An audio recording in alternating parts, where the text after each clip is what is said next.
Well, Professor Egwu, I want us to look at more specifics in the Constitution. One should be identity politics, some other conflicts which people have talked about, and the issue of indigenship, which we know that the main culprit or those who suffer from it are the women, especially when they get married. You cannot even take appointments from your area of origin, and you're not also recognized if in your husband's own place of origin. How has this helped shape our lives positively or negatively, and why is it that people are calling for a review of that particular section of our Constitution? No, I think this is given the work I have done in the last 15 years, I think this is a very critical issue. And I would like to make 3 quick points before I get to the specific about the gender dimension of the citizenship question. Citizenship is the mother of all rights.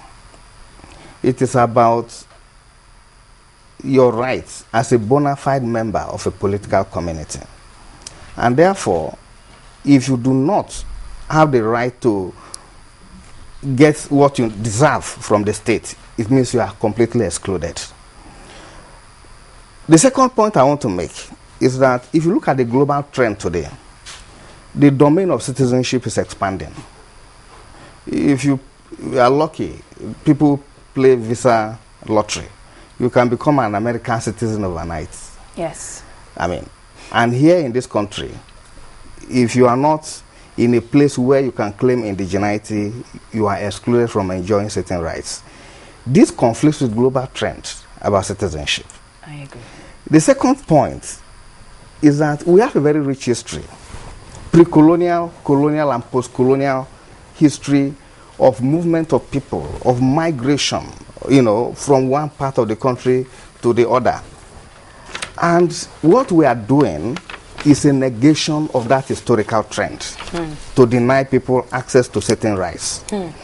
The third point I want to make, just before I get to the specific, is that the founding fathers of this country deliberately went for a federal arrangement. In going for that federal arrangement, they recognized the differences that we have in terms of ethnicities, in terms of regions, in terms of religion. But they then wanted unity, and again, the practices that we have presently, it works against the commitment to a national project in this country. And that is the sense in which I think that when in crafting the 1979 Constitution, you remember the late General Murtala Mohammed specifically charged the Constitution Drafting Committee at that point to look at the possibility of introducing federal character principle. And the reason that the federal character principle was introduced was simply to ensure that in this country, no particular ethnic group dominates in terms of appointment or in terms of enjoyment of certain positions. Then in that 1979 Constitution, in the context of implementing the federal character principle, Section 134 then said that for you to enjoy representation on the basis of federal character, you must be an indigene of that particular place, where you are supposed to be appointed from, from. And the interpretation section of that Constitution says that an indigene of a place is somebody whose father or grandparents belong to a community indigenous to a state. And that is the source of the problem. And once you have that in place, people started discriminating on the basis of history of migration, who settled in a particular place first, and that has given rise to immense production of history. And as we have seen in the last 20 years, it has resulted into conflict. In both rural and urban situations, people are killing themselves on the basis of the fact that they came first, and that those who came later are settlers. And as I said, this is very absurd in a country in which all of us are actually settlers. If you look at the history of this country, everybody was on the move. The British came in 1900 and halted everybody precisely because they wanted stable population in the context of the search for order, of colonial rule and so on. And today, we are now beginning to go back and creating division among ourselves. And what you find is a situation in which you have layers of citizenship. Those who are privileged, as you all know, are those who are able to prove that they first settled in an area first. Those who are said to have come much later are referred to as settlers. And it's even worse for women, as you said, you know, because you are in a dilemma. Neither can you claim, you know, those rights in the place you are born because you are a woman, and neither can you claim that, you know, in your husband's place, precisely because they say go back to your place where you were born. But of course, in respect of women, it's also a class question, because we have seen in this country women who are representing, you know, the constituencies of their husband. So it's not the same for all women. You know, women that, you know, are up there don't suffer this, but majority of women suffer exclusion. So it brings to mind what you just talked about, that is about class, and it's about what you really can fight for on your own. But we're trying to look at all of this to relate it to what we've seen so far, conflicts in so many other communities, in so many other places.